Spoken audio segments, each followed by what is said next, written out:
Assalamualaikum warahmatullahi wabarakatuh. Selamat siang, Bapak Dr. Ucu Darussalam, ST, MT. Izin pada kesempatan kali ini saya Dwi Setya Wicaksono, NIM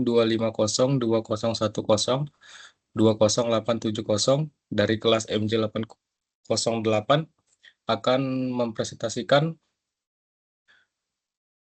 soal UAS saya mengenai topik model bisnis dan sistem informasi sektor on demand, penerapan big data dan AI pada model bisnis ride-hailing, mengakselerasi efisiensi operasional, matchmaking otomatis, dan layanan pelanggan real-time atau studi kasus platform Gojek. Saya ngambil studi kasus platform Gojek. Di era transformasi digital saat ini, platform on demand tidak lagi sekedar menghubungkan penyedia jasa dan pelanggan secara manual. Keberhasilan skala bisnis Gojek sangat bergantung pada bagaimana big data diproses secara real time dan bagaimana artificial intelligence atau AI mengotomatisasi pengambilan keputusan operasional. Presentasi ini akan mengupas tuntas arsitektur sistem penerapan AI hingga dampak kuantitatifnya terhadap bisnis.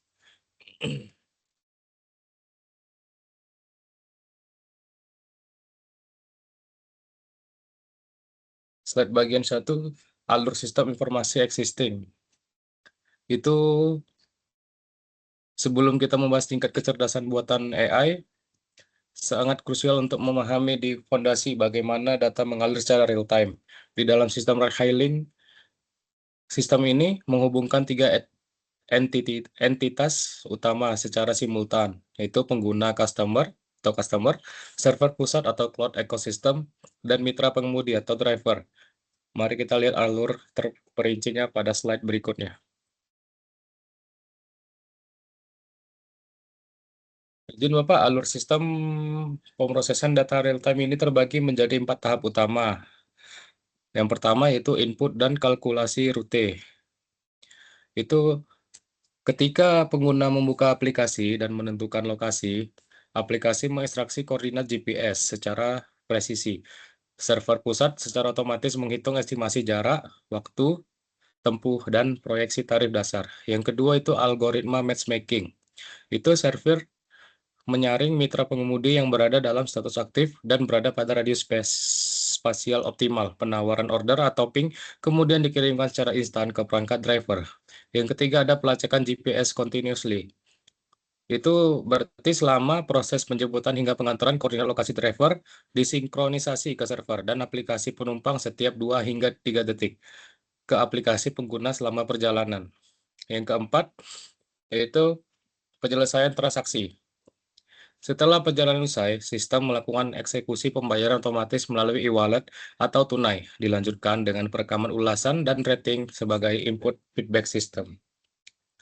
Alur dasar ini bekerja sangat cepat, namun tanpa optimasi cerdas, sistem akan mengalami bottleneck saat lonjakan permintaan terjadi. Lalu ada manfaat penerapan AI di 4 area.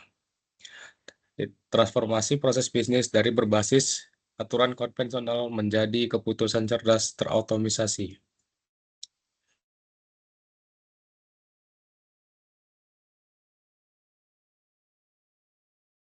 Eh, AI untuk transaksi dan produksi jasa. Yang pertama tuh ada transaksi dengan customer. Itu dinamik. Yang pertama ada dynamic pricing precision. Itu AI memprediksi elastisitas harga berdasarkan cuaca, jam sibuk, dan trafik lokal secara real time. Yang kedua ada fraud and anomaly detection. Itu untuk mendeteksi transaksi fiktif atau pemanfaatan promo ilegal secara instan menggunakan machine learning. Yang terakhir itu rekomendasi personal. Personalisasi tawaran rute favorit dan waktu keberangkatan reguler pengguna. Terus yang B itu ada proses produksi atau matching. Intelligent matchmaking itu untuk menggantikan radius linear polos dengan AI yang memperhitungkan arah gerak, estimasi hambatan, dan batasan waktu. Ada demand forecasting untuk memprediksi lonjakan permintaan di suatu area itu 15 sampai 30 menit sebelum terjadi. Balancing itu untuk mengarahkan penumpukan driver ke zona potensial permintaan tinggi secara proaktif. Lalu ada distribusi dan layanan konsumen. Aku masih lanjut. Yang C itu ada optimalisasi distribusi real time. Itu algoritma AI memprediksi eta yang akurat dengan mempertimbangkan pola kemacetan historis dan pembaruan lalu lintas per detik. Terus ada deteksi penyimpangan rute atau safety figure. Sebagai bentuk perlindungan konsumen, AI memantau jika kendaraan keluar dari rute wajar secara mendadak atau berhenti terlalu lama, sehingga sistem pencegahan bahaya dapat diaktifkan secara otomatis. Yang D itu ada layanan konsumen otomatis. Itu terdiri dari konversasional AI atau chatbot itu mampu untuk menyelesaikan lebih dari 80% kendala umum seperti klaim salah tarif atau barang tertinggal secara instan 24 jam nonstop tanpa campur tangan agen manusia. Terus ada sentimen dan handwriting analysis. Itu untuk memanfaatkan natural language processing atau NLP untuk menganalisa ulasan teks dari konsumen sehingga performa mitra dan kepuasan pelanggan dapat dievaluasi secara mendalam.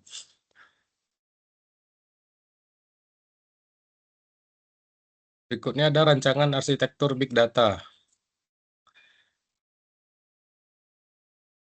Lantas infrastruktur seperti apa yang mampu menopang seluruh pemrosesan cerdas tersebut? Slide ini menampilkan rancangan arsitektur pipeline big data dan AI terpadu yang terdiri dari 4 lapisan atau layer. Yang pertama ada data ingestion and streaming layer.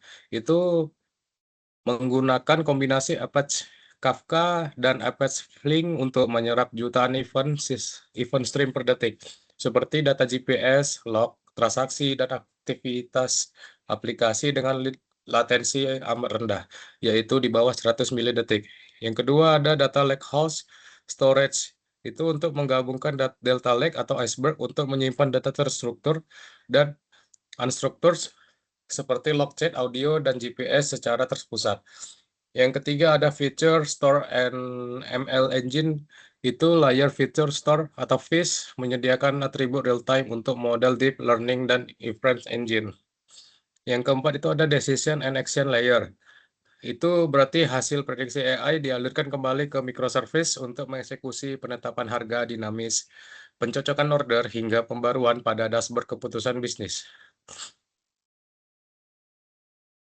Keunggulan strategis utama itu dampak performa bisnisnya itu Gojek mengalami 30% peningkatan efisiensi matching. Penggunaan penurunan order atau cancellation rate itu pencocokan berprediksi tinggi mengurangi waktu tunggu pelanggan atau pick up time hingga 40%. Lalu untuk peningkatan pendapatan mitra pengemudi itu meminimalkan waktu menganggur atau idle time dan mengurangi kilometer kosong atau deadhead miles. Terus ada keputusan bisnis berbasis data presisi, itu berarti manajemen dapat memetakan kebutuhan ekspansi armada dan subsidi promo secara dinamis berdasarkan insight big data real time.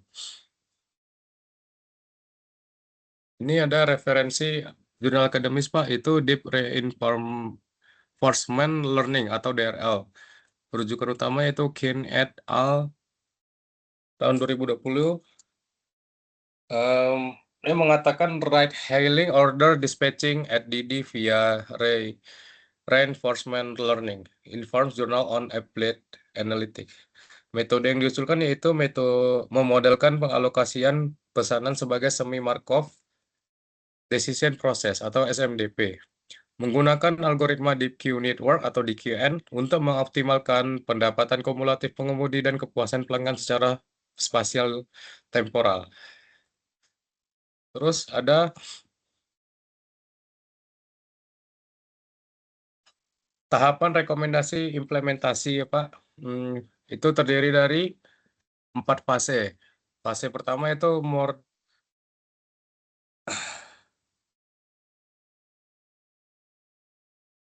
modernisasi infrastruktur. Itu untuk membangun pipeline big data berbasis streaming atau Kafka plus Lakehouse untuk mengonsolidasi log transaksi dan koordinat lokasi. Fase 2 yaitu Deployment AI dispatching itu untuk mengimplementasikan model deep reinforcement learning atau DRL untuk menggantikan algoritma matching berbasis jarak konvensional. Yang ketiga itu ada fase 3 integrasi safety dan customer service AI. Itu menerapkan NLP chatbot untuk layanan mandiri serta anomali detection untuk proteksi perjalanan secara real time. Yang keempat itu fase continuous evaluation, itu pengujian atau B testing berkala terhadap dinamika tarif atau dynamic pricing dan optimasi keadilan pendapatan mitra. Terima kasih. Terima kasih atas perhatian Bapak Dr. Ucup Darussalam STMT, presentasi UAS dengan tema penerapan Big Data dan AI pada platform ride-hailing Gojek telah selesai. Assalamualaikum warahmatullahi wabarakatuh.